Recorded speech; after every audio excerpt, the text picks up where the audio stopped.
அன்பர்களே வணக்கம். நாம் இன்றைக்கு வீடியோ தொகுப்பில் எதை பற்றி பார்க்க போகிறோம் அப்படின்னா, நம்மிடம் உள்ள அதாவது நம்மக்கிட்ட இருக்கிற தெய்வ சக்தி எப்போது குறையும் அப்படிங்கிறத பற்றி தான் இன்றைக்கி நம்ம வீடியோ பதிவில் முழுமையாக நம்ம பார்க்க போகிறோம். வீடியோ பதிவுக்குள்ளே போகிறதுக்கு முன்னாடி நம்மளுடைய சிவருத்ர மகாகாளி அருள்வாக்கு பீடம் சேனலை சப்ஸ்கிரைப் பண்ணாதவங்க சப்ஸ்கிரைப் பண்ணிக்கங்க. வாங்க வீடியோ தொகுப்புக்குள்ளே போகலாம். அதாவது முதல்ல தெளிவாக ஒரு விஷயத்தை எல்லாருமே புரிஞ்சுக்குங்க, சரிங்களா? ஒரே ஒரு விஷயம் தெளிவாக அந்த விஷயத்தை நீங்கள் புரிஞ்சுக்கிட்டீங்க அப்படின்னா, எந்தெந்த நேரத்தில் நம்ம உடலில் தெய்வ சக்தி தங்கி இருக்கும், எந்தெந்த நேரத்தில் நம்மள்கிட்ட இருக்கக்கூடிய தெய்வ சக்தி குறையும் அப்படிங்கிறத நீங்கள் எளிமையாக ஈஸியாக புரிஞ்சுக்கிறலாம், சரிங்களா?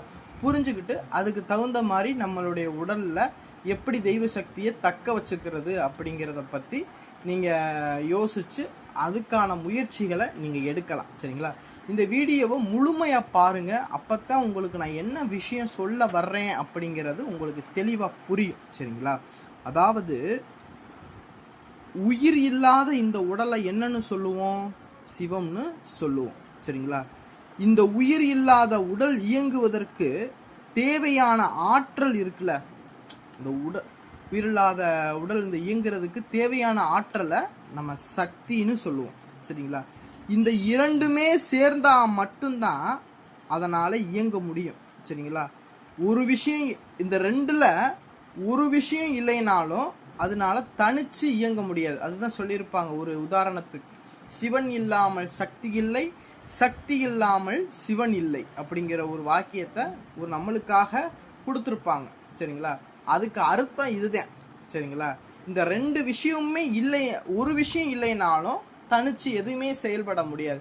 இந்த ரெண்டு விஷயம் ஒத்து இருந்தால் மட்டும்தான் அதனால சரியாக இயங்க முடியும். அதாவது உடல் இல்லாட்டினாலும் சக்தி மட்டும் இயங்க முடியாது, சக்தி இல்லாட்டனாலும் உடல் மட்டும் இயங்க முடியாது. இந்த விஷயத்தை நீங்கள் தெளிவாக நீங்கள் புரிஞ்சிருப்பீங்க அப்படிங்கிறத நான் நம்புகிறேன். இது புரிஞ்சாலே எந்த நேரத்தில் நம்மளுடைய உடலில் தெய்வ சக்தி நம்மக்கிட்ட இருக்கும், எந்த நேரத்தில் தெய்வ சக்தி நம்மக்கிட்ட குறையும் அப்படிங்கிறத நீங்கள் தெளிவாக நீங்கள் புரிஞ்சுக்கிடுவீங்க, சரிங்களா? இதை மட்டும் நீங்கள் தெளிவாக கூர்மையாக கவனித்து பார்த்தீங்கன்னா அதை நான் உங்களுக்கு புரிஞ்சிடும், சரிங்களா? உதாரணத்துக்கு சித்தர்களோட ஆயுள் கால பட்டியல்கள்லாம் எடுத்து போய் பாருங்களேன், சரிங்களா? அந்த சித்தர்களை ஒவ்வொரு சித்தர்களும் 4000, 5000, 8000 வருஷங்கள் வாழ்ந்திருப்பாங்க. வாழ்ந்ததாக சுவடி குறிப்புகள் இருக்குது, இன்னும் இருக்குது. நீங்கள் எடுத்து போய் பார்த்தீங்கன்னா தெரியும், வாழ்ந்ததாக சுவடி குறிப்புகள்லாம் இன்னும் இருக்குது. இன்னமும் வாழ்ந்துக்கிட்டு இருக்கிறதாகவும் சுவடி குறிப்புகளும் இருக்குது, சரிங்களா? அப்போனா இப்படிலாம் வாழ்ந்ததற்கான காரணம் எப்படி சாத்தியம், அது என்ன பண்ணியிருப்பாங்க? இந்த மாதிரி உடலையும், அதாவது 4000, 5000 வருடம் வாழ்ந்துருக்காங்க அப்படின்னா அவங்க அந்த உடலையும் அந்த உடலுக்கு சக்தியையும் எவ்வளவு பராமரிச்சிருப்பாங்க, சரிங்களா? அதை எப்படி பராமரிச்சிருப்பாங்க அப்படிங்கிறத இன்னைக்கு நான் இதை சொல்லு, நல்லா அந்த விஷயத்தை மட்டும் பாருங்க, சரிங்களா? அதாவது அவங்க உடலையும் சக்தி உள்ளதாக மாற்றிருப்பாங்க, சக்தியை பலம் உள்ளதாக மாற்றிருப்பாங்க, சரிங்களா? அதுக்கு அதாவது சிவம், இந்த உடல் நான் இந்த உடல்னு சொல்கிறேன்ல, அது சிவம். அந்த உடலை பலம் உள்ளதாக மாற்றுறதுக்கு அவங்க என்னென்ன விஷயங்களை கையாண்டிருப்பாங்க அப்படின்னா, சில காயக்கல்ப மூலிகைகளையும் தவம், சரிங்களா, இந்த வாசி யோகம், இந்த மாதிரி விஷயங்கள் எல்லாம் அவங்க பயன்படுத்தி இந்த உடலை யோகக்கலைகள் இந்த மாதிரி விஷயங்கள் எல்லாம் பயன்படுத்தி அவங்க என்ன செஞ்சுருப்பாங்கன்னா உடலை அழியாமல் அப்படியே பாதுகாத்தாங்க, சரிங்களா? அதாவது இந்த உடலுக்கு இருக்கிற சக்தியை எப்படி பலப்படுத்துகிறாங்க அப்படின்னு வச்சுக்கோங்க, தவம், சரிங்களா? தவ வலிமையினாலும், சரிங்களா, தவ வலிமையினாலும் அந்த செய்யக்கூடிய தியானம் இந்த மாதிரி விஷயங்கள்னாலையும் இந்த உடலுங்கிறது என்ன செஞ்சிச்சுன்னு வச்சுக்கோங்க, உடலுக்கு இருக்கிற சக்தியை அவங்க பலப்படுத்தியிருப்பாங்க, சரிங்களா? இந்த விஷயத்தை தான் அவங்க கடைபிடிச்சிருப்பாங்க. வேறெல்லாம் நம்ம எந்த விஷயங்களையும் கடைபிடிக்கல. இந்த விஷயங்களை கடைபிடிச்சு தான் அந்த உடலையும் உயிரையும் பல ஆண்டுகள் வாழ்ந்துறதாக சொல்கிறாங்க பாருங்க. அதுக்கு காரணமே இந்த மாதிரி விஷயத்தை பயன்படுத்தி தான் அதை செயல்படுத்தியிருக்காங்க, சரிங்களா? நீங்கள் இந்த விஷயத்த நீங்கள் சரியாக புரிஞ்சிருப்பீங்கன்னு நினைக்கிறேன். சரிங்களா? இந்த விஷயத்த நீங்கள் சரியாக புரிஞ்சுக்கிட்டீங்கன்னாவே உங்களுக்கு தெளிவடைஞ்சிருப்பீங்க. எந்த நேரத்தில் நம்மள்கிட்ட தெய்வ சக்தி குறையும், எந்த நேரத்தில் நம்மள்கிட்ட தெய்வ சக்திகள்லாம் அதிகம் இருக்கும் அப்படிங்கிறத புரிஞ்சிருப்பீங்க. இப்போ எந்த நேரத்தில் நம்ம தெய்வ சக்திலாம் குறையும் அப்படின்னு வச்சுக்கோங்க, சில விஷயங்கள்னால தான் நம்மள்கிட்ட இருக்கக்கூடிய தெய்வ சக்திகள் குறையும். அதில் ஒரு விஷயம் என்ன அப்படின்னு வச்சுக்கோங்க, ஒரு நபர் தாம்பத்தியத்தில் ஈடுபடும் போது அவங்களுக்கு என்ன செய்யும் அப்படின்னு வச்சுக்கோங்க, சக்தியுடைய இழப்பு ஏற்படும். சரிங்களா?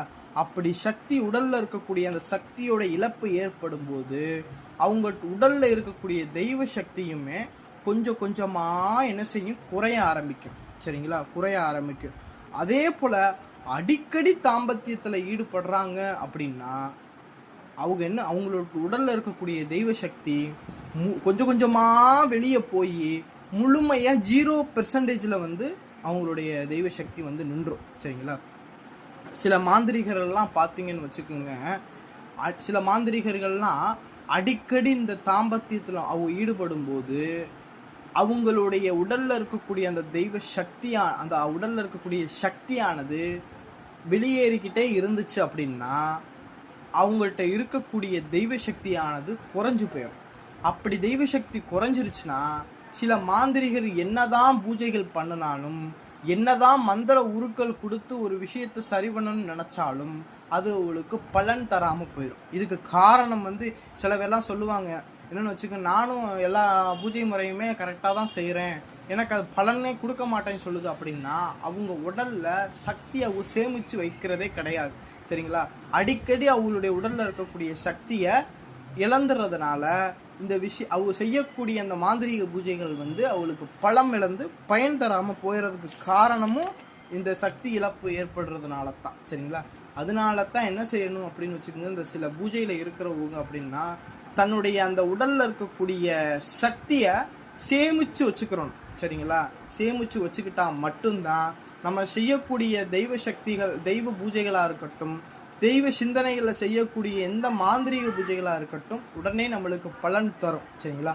இப்படி நம்ம சக்தி இழப்பு ஏற்பட்டுச்சு அப்படின்னா கண்டிப்பாக நம்மளுக்கு அது பலன் தராது. சரிங்களா? அதாவது அதே போல் ஒருவருடைய உடல், அதான் நான் சொல்லுவேன், உடல்னா என்ன சொல்லியிருக்கேன், சிவன். சரிங்களா? அந்த சிவத்தோடைய உடலில் ஏதாவது உறுப்புகளில் ஏதாவது குறைபாடுகள் இருந்தாலும், நல்லா கவனமாக கேட்டுங்க, உறுப்புகளில் ஏதாவது குறைபாடுகள் இருந்தாலும் உடலில் இருக்கக்கூடிய உள்ளக்க இருக்கக்கூடிய சக்தி வெளியேறிடும்.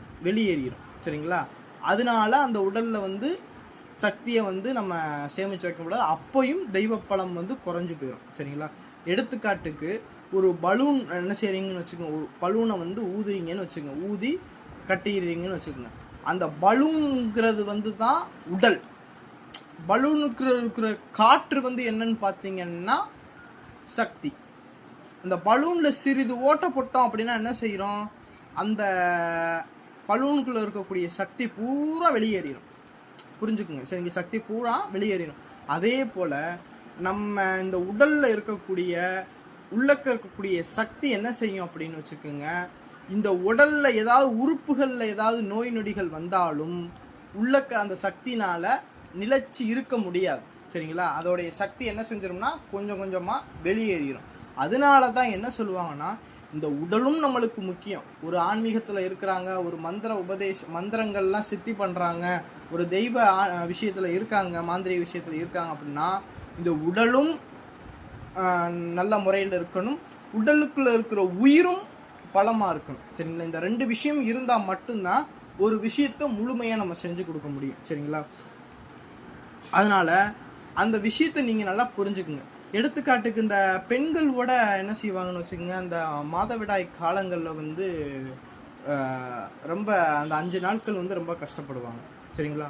அந்த பெண்களுக்கு அந்த மாதவிடாய் காலங்களில் அந்த தெய்வ சக்தி என்ன செய்யுதுன்னு வச்சுக்கோங்க, அவங்க உடலில் இருந்து அவங்க வெளியேறதுனால, ரத்தம் வந்து வெளியேறதுனால அவங்க உடலில் இருக்கக்கூடிய தெய்வ சக்தியும் வெளியேறும்.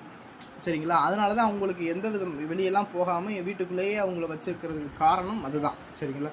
அந்த 5 நாளும் கொஞ்சம் மௌனமாக அவங்க இருந்த இடத்துல இருக்கிறதுக்கு 5 நாள் ஒரு இது. சரிங்களா?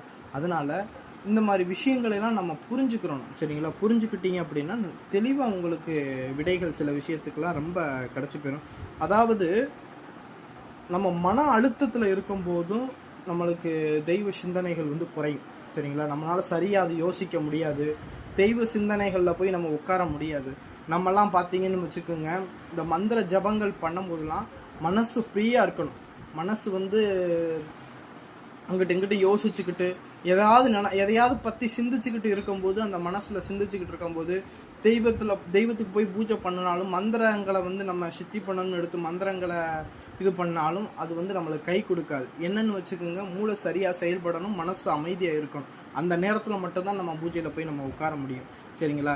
இப்போ ஒரு நபரே நம்மளுக்கு ஃபோன் பண்ணி கேட்குறாங்க அப்படின்னு வச்சுக்கோங்க, சாமி இந்த மாதிரி இப்போ எனக்கு பிரச்சனையாக இருக்குது, இது என்னன்னு தெரியல அப்படின்னு சொல்லிட்டு நம்மகிட்ட கேட்குறாங்க அப்படின்னா, நம்ம வந்து அந்த இடத்துல அவங்க ஃபோன் பண்ணி கேட்கும்போது அந்த டயத்தில் என்னுடைய உடம்புல வந்து அந்த சக்திகள், அதாவது தெய்வ சக்தி குறையாமல் இருந்துச்சு அப்படின்னா அவங்க கேட்குற பதிலுக்கு வந்து கரெக்டாக என்னால் பதில் சொல்ல முடியும். அதே இது என்னுடைய உடலில் வந்து தெய்வ சக்தி குறைஞ்சி இருந்துச்சு அப்படின்னா அந்த நேரத்தில் அதுக்கான விடைகள் வந்து என்னால் சொல்ல முடியாது. அதனால தான் சில நேரத்துக்குலாம் ஃபோன்கள் வந்து எடுக்க முடியாது.